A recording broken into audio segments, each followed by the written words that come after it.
Bonjour tout le monde. Dans cette vidéo, nous allons, nous allons continuer avec l'air de la surface, mais on va commencer à parler à propos des cylindres. Alors pour commencer, les cylindres sont comme ça. Alors, il y a deux parties sur un cylindre qui sont des cercles. Alors pour commencer, il faut se souvenir de ou comprendre comment trouver la circonférence d'un cercle. Ça, c'est la distance autour. Alors, si je commençais ici, qu'est-ce que c'est la distance de ici, tout autour du cercle, jusqu'à je retourne ici? Qu'est-ce que c'est la distance? Et puis, l'air de la cercle. Alors, c'est quoi l'air dans la cercle? Alors, on va réviser ces deux choses. Pour trouver la circonférence, nous utilisons la formule de C égale 2 pi r. Si tu ne te souviens plus, pi égale 3,14, c'est ça qu'on va utiliser ici. Alors, juste comme exemple, ici, dans cette cercle, nous avons 12,5 cm. Alors, qu'est-ce que c'est la circonférence de cette cercle? Mais c'est C, circonférence égale 2 multiplié par 3,14 multiplié par r. Et ça, c'est le rayon. Le rayon, alors r égale rayon.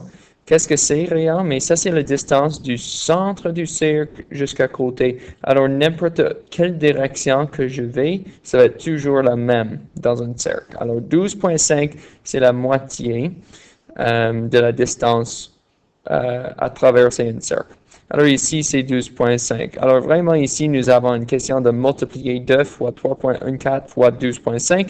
Et quand tu trouves ça, ici, la distance la circonférence du cercle, alors la distance autour, ça serait correct à dire, c'est 78,5 cm. Alors, ça c'est la circonférence. Alors, ça va être utile quand nous faisons un cylindre à cause que pour faire la partie ici, ce qu'on appelle la partie courbe, la partie qui est autour du cylindre, on va utiliser la circonférence multipliée par ton hauteur du cylindre pour trouver l'aire du partie autour du cylindre. Et en deuxième, nous avons besoin d'utiliser la formule pour l'aire d'un cercle. Alors, comment trouver l'aire d'un cercle? R égale pi r carré. Alors, pi, c'est la même, 3,14, on peut utiliser. R, dans cette question, ça va être encore juste 12,5. Mais la différence ici, c'est que c'est 12,5 carré.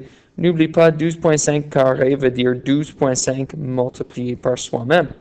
Alors, quand tu fais ça, ça va être 3,14 multiplié par, et quand tu fais 12 carré, ça te donne 156,25. Alors maintenant, tu as juste deux numéros que tu multiplies ensemble, et quand tu fais ça, tu peux arrondir à 490,6 cm. Oups, c'est centimètres carré. Alors ça, c'est l'aire de mon cercle. Alors quand nous faisons un cylindre, tu vas avoir deux cercles de même. Alors, on va faire ça avec ce cylindre ici. Ici, vraiment, la formule pour trouver l'aire d'un cylindre, je vais peut-être l'écrire un peu différente, mais ça, c'est en général l'idée. Tu fais 2 multiplié par pi r carré. Pi r carré, ici, c'est l'aire d'un cercle, et c'est 2 fois, parce que tu as un cercle ici, et tu as un deuxième cercle ici qui soit exactement le même. Alors, tu as deux cercles qui sont identiques. Puis, je vais effacer ça. Puis, nous avons aussi 2 multiplié par pi r multiplié par ton hauteur. Ton hauteur ici serait 22 cm. Alors, la distance entre un cercle à l'autre cercle, et ça, c'est ce qu'on appelle la partie courbe, la partie qui encercle ici. Alors, qu'est-ce que tu vas faire ici? Mais pensez-y un peu, c'est la même idée de faire un rectangle, à cause que, disons que j'avais des ciseaux, et c'était comme un rouleau de papier de toilette, et je coupais ça ici. Alors, je vais dessiner mes ciseaux. Je vais couper cette ligne et je le déroule. Si je fais ça, je vais vraiment avoir une grande rectangle si je le déroule. Disons que les cercles sont ici et je l'ai coupé et déroulé, mais je peux reconstruire ça si je prends ça et je roule ici et ça et je roule ici. Ça va reconstruire ma cylindre, mais comme il est ici, dans ce que je viens de dessiner, il est vraiment une grande rectangle. La seule chose, c'est qu'on a besoin de la distance ici. Et pour trouver cette distance, c'est vraiment la distance autour de notre cercle, qui soit la circonférence. Alors vraiment, ça c'est la circonférence, c'est comme vraiment notre base d'un rectangle, et l'auteur, c'est notre hauteur. Alors celui-ci va être 22 cm, et ici, j'ai besoin de faire 2 pi r pour trouver cette distance ici, parce que techniquement, c'est roulé ici. Il est dans la forme d'un cercle. Alors, tout ça pour dire, tu vas ici tout simplement faire les cercles et les parties courbes. Moi, je vais le diviser en deux parties. Je vais ici, je vais dire cercle, comme ça, et je vais juste mettre une petite note fois 2 pour dire qu'il y a deux cercles comme ça. Nous avons ici que le rayon, la distance, la moitié de distance est 10 cm. Alors, on va faire pour les cercles r égale pi r carré, et je vais dire ici à la fin multiplié par 2. J'aime ça mieux personnellement, mais c'est à toi vraiment. Alors 3.14 multiplié par, on a 10 ici, 10 carré multiplié par 2. Quand tu fais ça, 10 carré est 100, et 100 multiplié par 3.14, c'est 314 cm carré fois 2. Alors l'aire des cercles va être 628 cm carré. Alors, je vais descendre un peu, désolé. Ça, c'est notre aire ici. Je vais juste laisser comme ça parce que c'est pas la référence finale. Ça, c'est notre aire des cercles. Alors maintenant, je vais écrire PC pour dire la partie courbe. La partie courbe, c'est la partie où je trouve la circonférence. Alors la circonférence ici, c'est 2 pi r, et je vais multiplier ça par l'auteur. Alors r égale 2 multiplié par 3.14 multiplié par 10 multiplié par l'auteur ici est 22 cm. Alors, quand je fais ça ici, 2 multiplié par 3.14, ça te donne 6.28, multiplié par 10 te donne 62.8,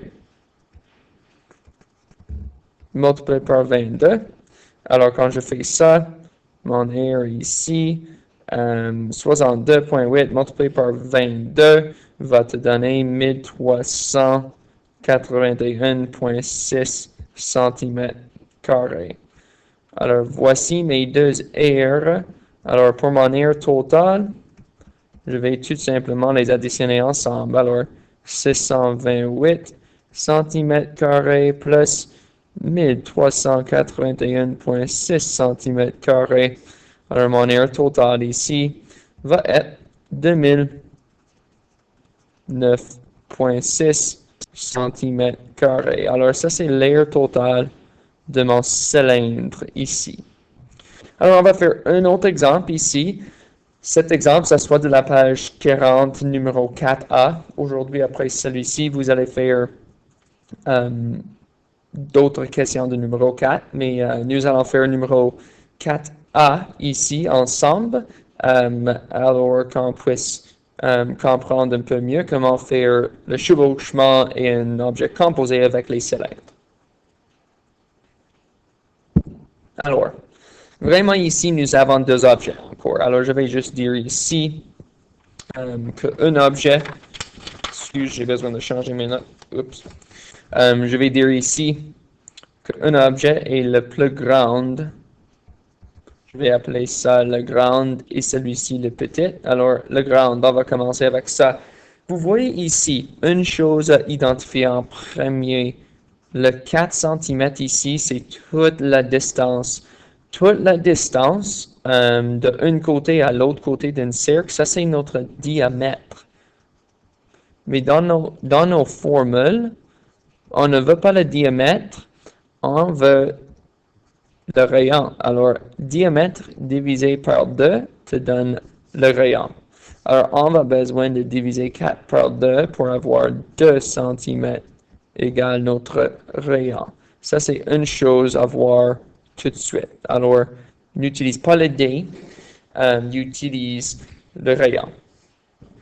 Alors, ici, on va commencer juste avec le grand cercle. Alors, le grand cercle a un rayon de 2 et nous avons une hauteur de 5. Alors, je vais commencer avec les cercles.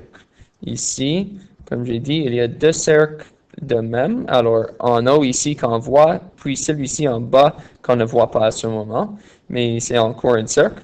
Alors, nous avons R égale pi R carré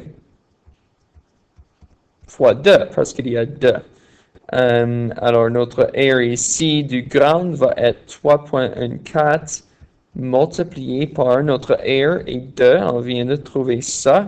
2 carré multiplié par 2.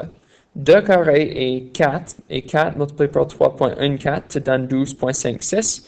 Alors, 12,56 multiplié par 2. Alors, notre R pour les deux cercles ici va être 25,12 cm carré. Alors, ça c'est, on va dire ici R1. J'ai oublié de faire ça dans le dernier exemple, mais R1 pour dire juste l'aire des cercles. Alors ici, on va faire partie courbe. Alors la partie courbe est toujours R de ça égale 2 pi R multiplié par 2. Multiplié par hauteur. Ici, notre hauteur n'est pas 2, mais notre hauteur, que tu vois ici, est 1,5. Alors, multiplié par 1,5. Alors, multiplié par hauteur. Excuse. Alors, ici, on va avoir 2 multiplié par 3,14 multiplié par 2 multiplié par 1,5. Alors, ici, tu vas voir, à cause qu'on avait 2 carrés, mais ça c'est 2 fois 2 fois 3,14. On a déjà calculé ça. Ça c'est 12,56 quand je multiplie 2 fois 3,14. Puis ici, je vais le multiplier par 1,5. Alors, mon R2 dans cette partie du question va être 18,84 cm carré.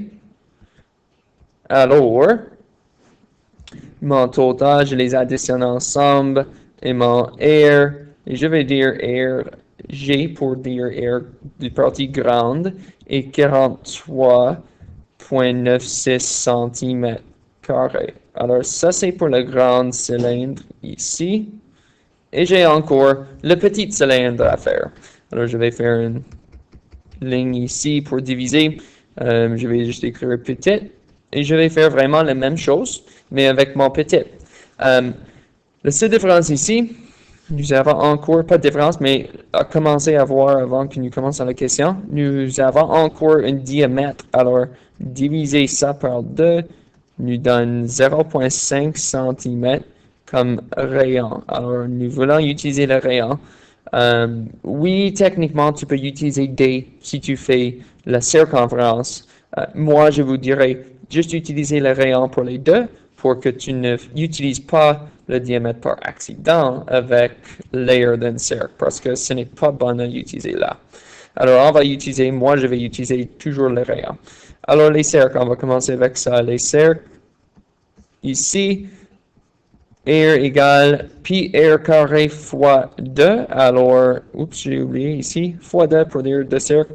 Alors, pi R carré fois 2. Ici, R égale, pi va être la même chose, 3,14. Puis R carré, R ici est 0,5 carré et fois 2. Alors ici, 0,5 carré va être 0,25. Et quand je multiplie ça par 3,14, je trouve 0,785. Mais je vais multiplier ça par 2. Alors l'aire des deux cercles ici va être 1,57 cm carré. Alors ça, c'est mon air 1 dans cette deuxième partie. Et je vais maintenant besoin de faire la partie courbe. Curved part, ça veut dire aussi. J'ai oublié de dire ça. Alors, air de partie courbe égale 2 pi air fois hauteur. Alors, air ici va être 2 multiplié par 3.14 multiplié par 0.5 multiplié et notre hauteur ici est 4.5 cm. Alors, notre air ici, quand je fais ça, c'est vraiment comme 3.14 multiplié par 1 parce que 2 fois 0.5 est 1. Alors, ça va être 3.14 multiplié par 4.5 ici. Quand je fais ça, mon air 2 va être 14.13 cm². Encore une fois, je vais les additionner ensemble. Alors, mon air du petit va être ces deux numéros additionnés ensemble. Alors, ça va être 15.7 cm². Alors, je vais maintenant besoin d'additionner ces deux ensemble et soustraire le chevauchement. L'idée du chevauchement n'a pas changé. C'est 2 fois le plus petit. Le plus petit, c'est vraiment le cercle ici en bas de cette cylindre qui se chevauche avec le grand cercle en haut du grand cylindre. Alors, ça va être 2 fois nos cercles du petit. Vraiment, je vais dire ici, chevauchement. On a déjà fait, si tu regardes cercle, fois 2 ici. Je vais faire peut-être dans une autre couleur. Ici. Et vraiment notre chevauchement. Alors, on a déjà calculé, mais c'est 2 fois. Oups, je vais rechanger ça. C'est 2 fois l'air du plus petit. L'air du plus petit fois 2, on a déjà fait. Alors, notre chevauchement égale vraiment pi air carré fois 2 du plus petit. Alors ici, le chevauchement va être 1.57 cm². Encore une fois, on a déjà fait ça pour le petit cercle ici. Alors, mon air total va être 43.96 cm² plus 15.7 cm² soustrait 1.57 cm². Quand je fais ça, je vais trouver que mon air total est 58.09 cm², ou on peut arrondir ici à 58.1 cm², mais ça va. Alors, notre air total ici est 58.09 ou 58.1. Alors, vous avez quelques autres questions à essayer avec les cylindres. Bonne chance et soyez prêts à demander des questions où vous en a. À la prochaine!